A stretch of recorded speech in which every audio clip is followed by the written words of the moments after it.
Niini karon nga higayon, maghimo kita sa pagpamalandong, pag-check sa atong mga kaugalingon.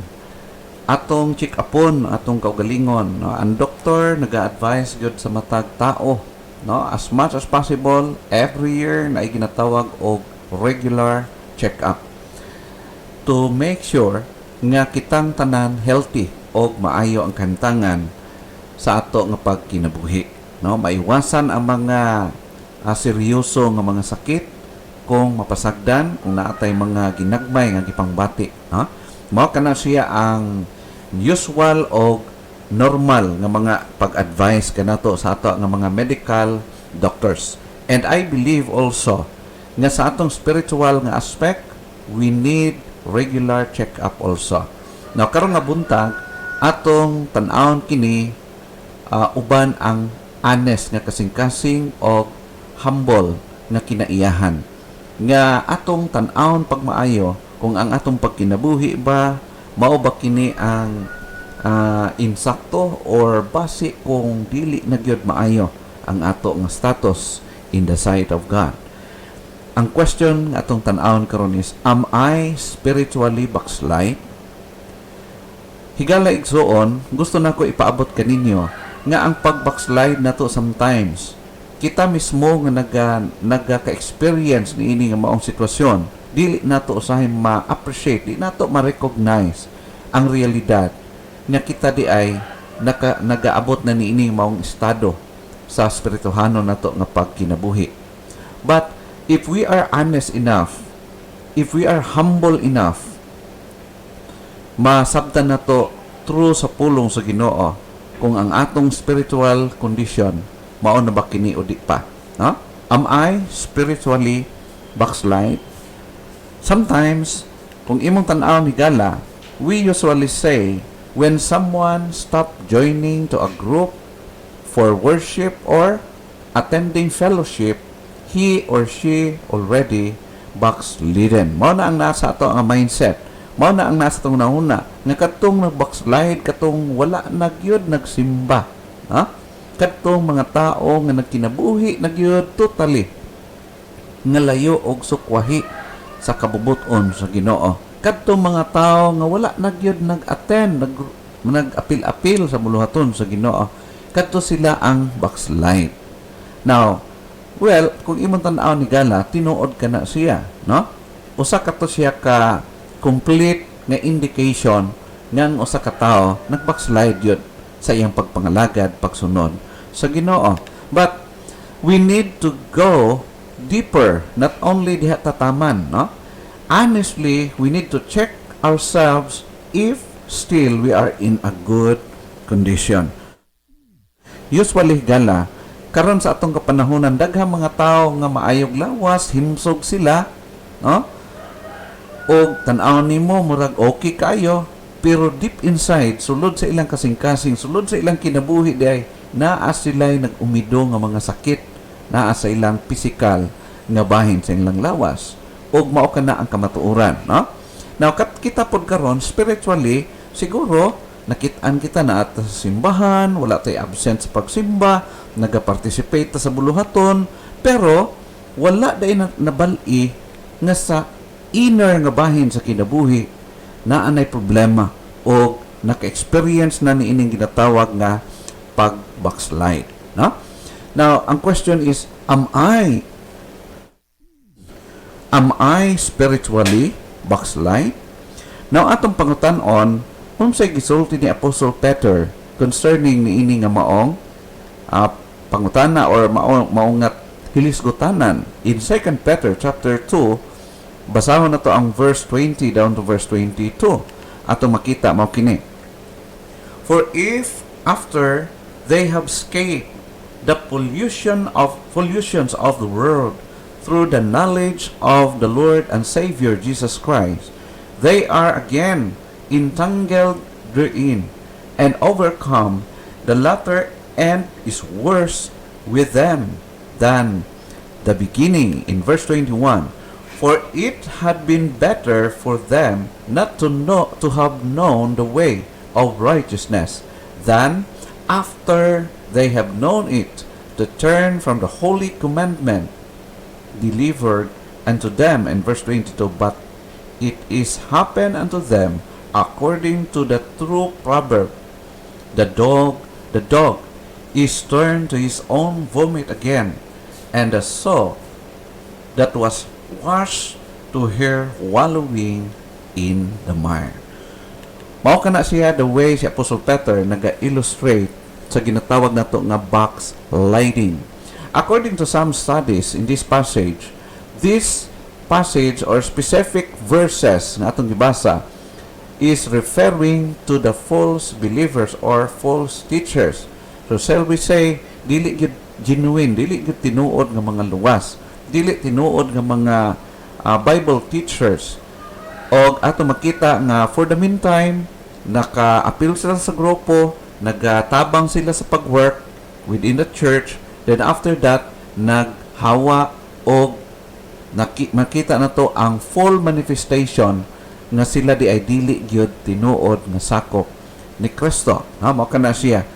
Pero ato makita kung i-consider nato ang idea nga gigamit dinhi is kaning pulong nga escape, no? Who having escaped from false teachings and practices through the exposure of the true gospel. Now, kini mga tawhan na do dili sila tinuod nga Kristohanon according to Apostle Peter, naka-eskapo sila sa kompa through sa pag-expose sa ilaha sa gospel, nakadungog sila for the meantime. So, for the meantime, naliwanagan sila pero nagbalik sila sa dating gawi. No? Mao kana siya ang pulong dinhi. In fact, dinhi sa nini nga chapter, gigamit, I think, three times gigamit ang word nga escape, no? Nag-refer kini sa mga tao nga nakascape sila from false teachings and false practices. Now, after which they turn back and completely reject Christ as their Lord and their Savior. Pero ang idea nato dinhi is kanang ginatawag naa diha nagsunod sa Ginoo, then backslide, no, nagpalayo ning undang sa pagsunod sa Ginoo. Our point here is the possibility and serious consequences of backsliding.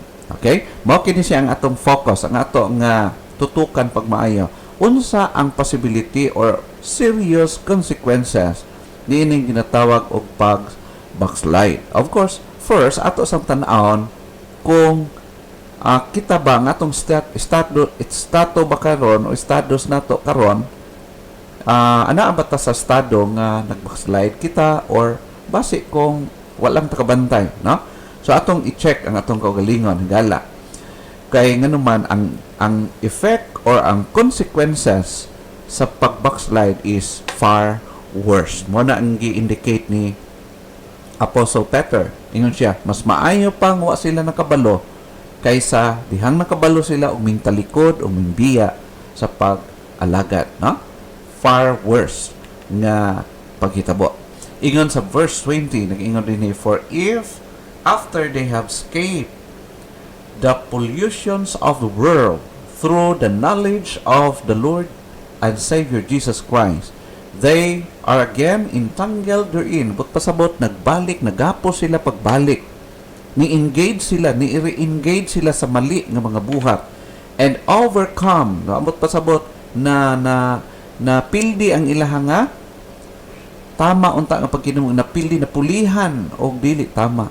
Then, ingon pa sa last part, the latter end is worse, the word worst, with them than the beginning. But pasabot, musamot pa hinoon ang ilang pagka-dautan, ang pagkinabuhi, ang maging rebellious in the sight of God, if dili sila kaamgo, dili nila ma-realize nang ila daing kinabuhi, nagpalayo na gikan sa Ginoo. Peter know as first-hand experience the pain after the night he had denied Jesus. Ato makita mas effective si Apostle Peter nga magtudlo concerning backsliding. It's because siya first-hand naka-experience niini. Katong night nga gi-deny niya si Jesus Christ, but before that, grabe ang niyang promise Grabe ang iyang gihimo nga panaad nga dili gyud niya italikdan si Jesus, di gyud niya i-deny si Jesus Christ. Of course, all of us kabalo kita unsa ang nahitabo sa long story nga life ni Peter, no? So ato makita nga si Peter pag muhatag siya advice, masabtan gyud nato siya. Nakalahi lang kay Peter kay ang nakanindot sa iya kay na-restore siya o nabalik siya sa iyahang spiritual nga estado pag kinabuhi.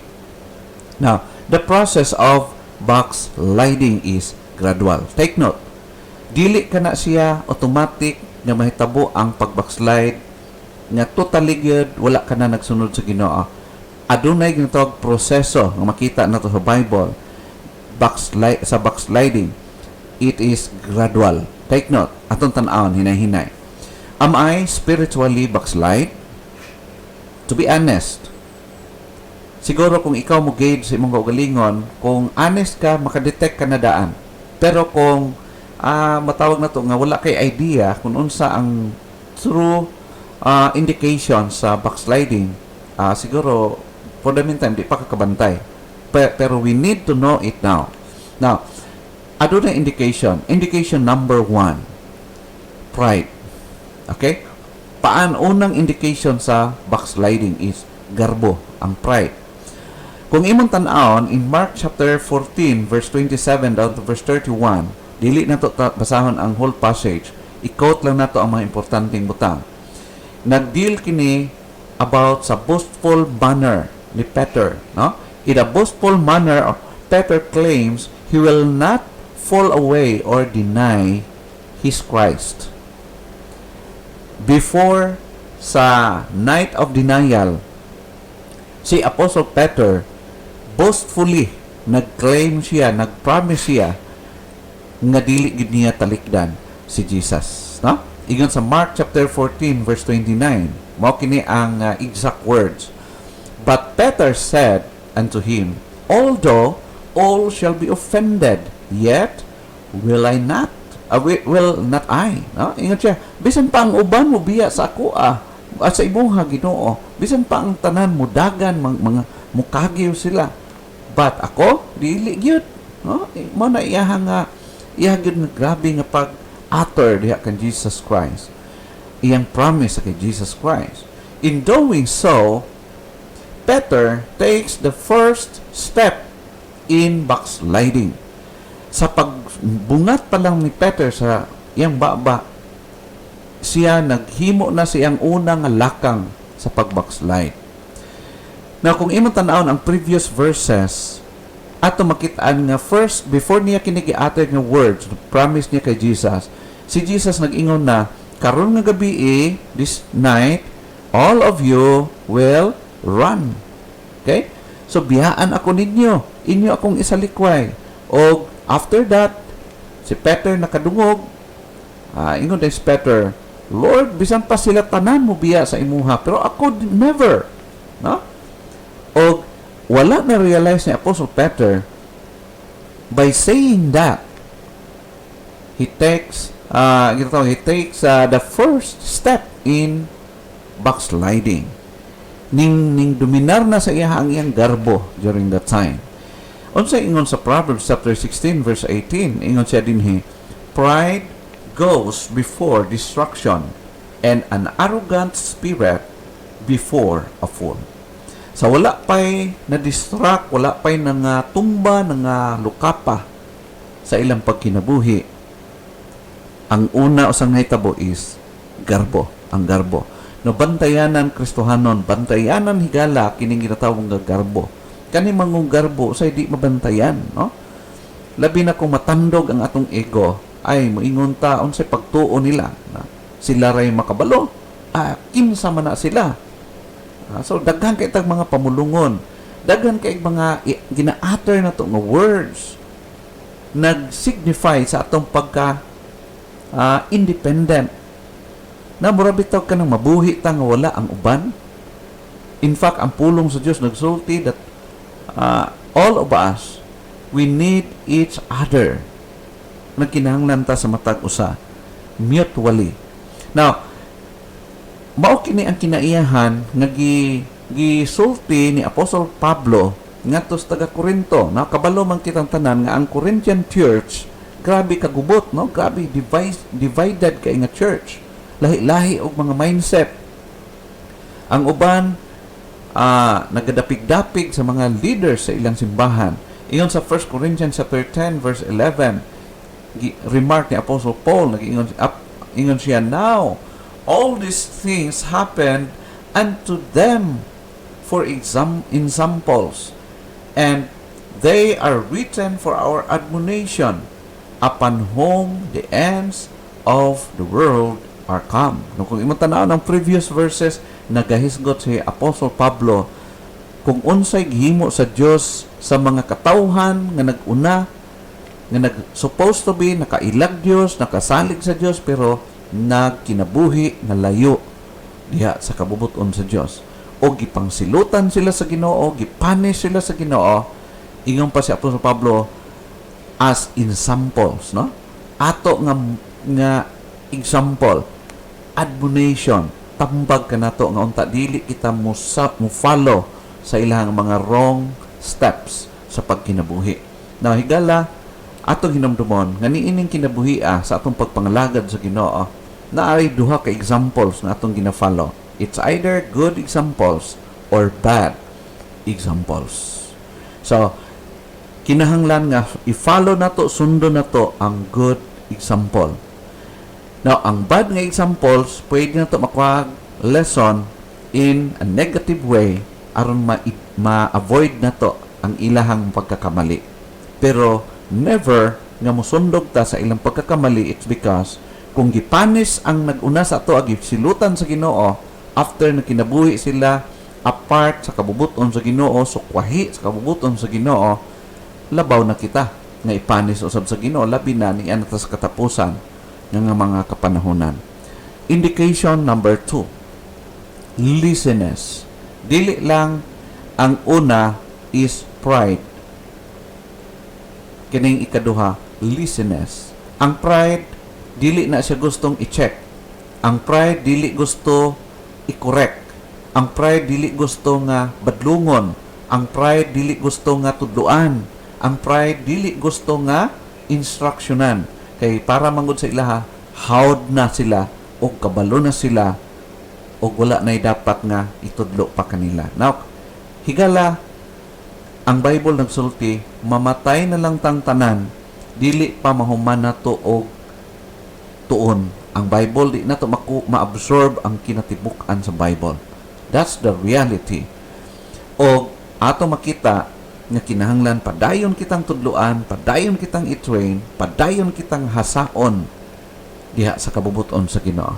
Ikaduhang indikasyon is laziness. Laziness kaning pagkatapulan, no? Kung sa dinhi pa nga term, puluho. Ingon pa sa Mark chapter 14 verse 37, "And he cometh and findeth them sleeping, and saith unto Peter, Simon, sleepest thou? Couldest not thou watch 1 hour? Pedro, nagtulog ba gihapon mo? Nagtulog raman mo. Dili ba day mo pwede makauban ako? Dili ba mo maki-partner sa kuha sa pag-ampo? Huh? So this time siguro kapoy kaayo ang mga apostoles o wala ni dili na nila kaya ma-afford nga mag-ampo pareha sa pag-ampo ni Jesus over, no? Sa kining prayer, kaning pag-ampo bitaw, no? Mailang pray kwan mubo kay nga kwan, pero pag moingon ta nga moabot na og 1 hour nga pag-pray with God, alisod na kaayo. Pero Christians, mao kini ang nahitabo nila ni Apostle Peter, di lang kay Peter kundi sa uban po niya mga kaubanan. Ingon sa verse 38, "Watch ye and pray, lest ye enter into temptation.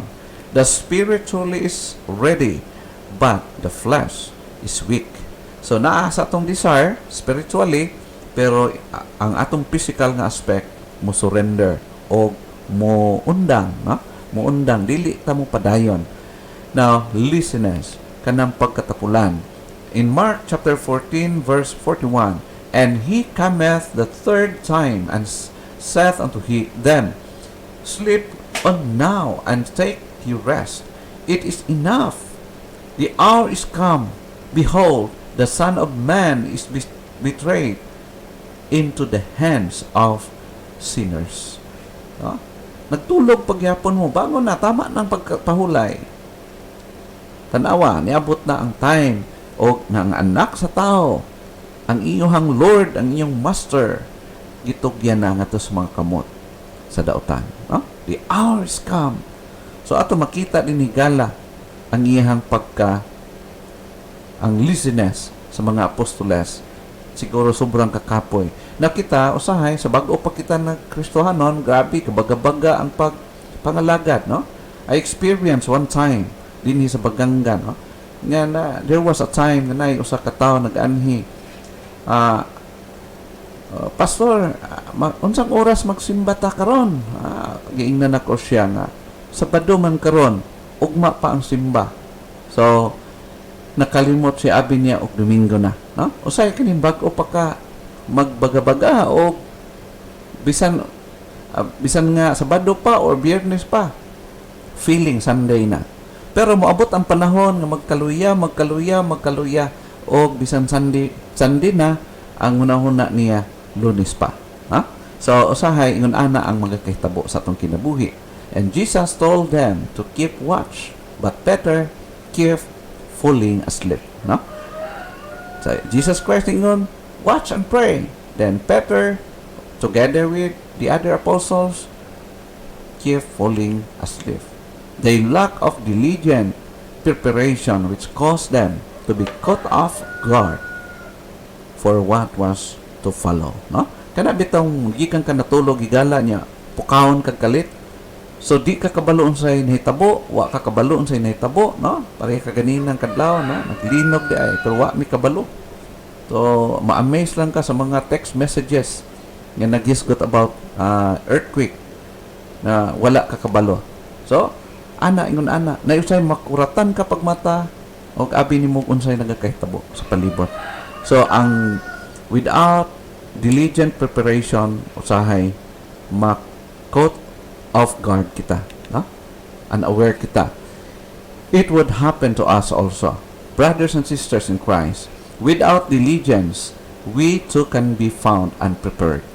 Kung dili ta diligent sa itong pagkinabuhi, preparation, madakpan ta o ma-absent ta sa sitwasyon nga unprepared. Most often than not, it is a gradual drifting that catches us off guard. Now, kung imong tanaw ng mga passages, makit-ani mo nga mao ka ng mga rason nganong ang Kristohanon mapildi, madakpan siya sa sitwasyon sa kinabuhi. But when we are proud of ourselves, we become lazy, and that easily leads to the next step. No? Dili lang pride, laziness ang indication na nag-backslide na kita, but third is cowardice. Kanang pagkatalawan.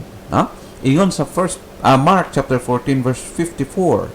And Peter followed him afar off, even into the place of the high priest, and he sat with the servants and warmed himself at the fire. So ato makita, and Peter followed him afar off. Asa naman tong ingon, di tagyud ka biyaan, di jud ko muhawa sa imuhang kiliran. Nga during this time, si Peter nagsunod man tuod, nag-follow man tuod, pero afar off. But pasabot, dili na siya gusto nga ma-connect sa kan Jesus Christ during this time. Siguro nangusyoso na lang ni siya, makit-tanaw niya kung sa'y matabo siyang master. Pero di na siya gusto ma-connect sa kay Jesus during this time. Peter stays far enough away so as not to be identified with Jesus. No? Di na siya gusto nga ma-identify nga kauban ni Jesus during this time. Peter was unprepared for the challenge of facing ridicule and persecution. Di na siya na ready o nagatalaw na siya na mahadlok na siya sa persecution during this time. Now, brothers and sisters in Christ, we too can become guilty of cowardice. Posible po nga ikaw ug ako biktima ni ining pagkatalawan sa pagpangalagad sa Ginoo. Maybe we are ashamed to be seen carrying a Bible. Sa una, sa bago pa kang naluwas, proud kay ka magdalag Bible. Kung mahimo pa, ibutang yun ang Bible sa dughan. No? Pero karon mahadlok ka na. Kato na lang ang dalon nimong Bible, kato na lang gamay. Katong gamay nga Bible, gitawag nila 45:38. No? Isulod na lang sa bulsa. Kay parang di makitaan sa mga kaila. Ashamed to be seen giving thanks. Maulaw, mahadlok paampuon. Mahadlok mag-pray. Mahadlok i-request nga mo ipaampuon sa pagkaon. Mo na nga inigtingkaon sa mga Kristohanon tuas gawas dili mo apil sa tapok. Ayha na mo dasmag pag humanad pray kay basig matudluan mag-pray. Ashamed to be seen with other Christians. No? Usay di ta gustong ma-identify nga kauban anang mga Kristohanong dasi sa pag-alagad. Maulaw.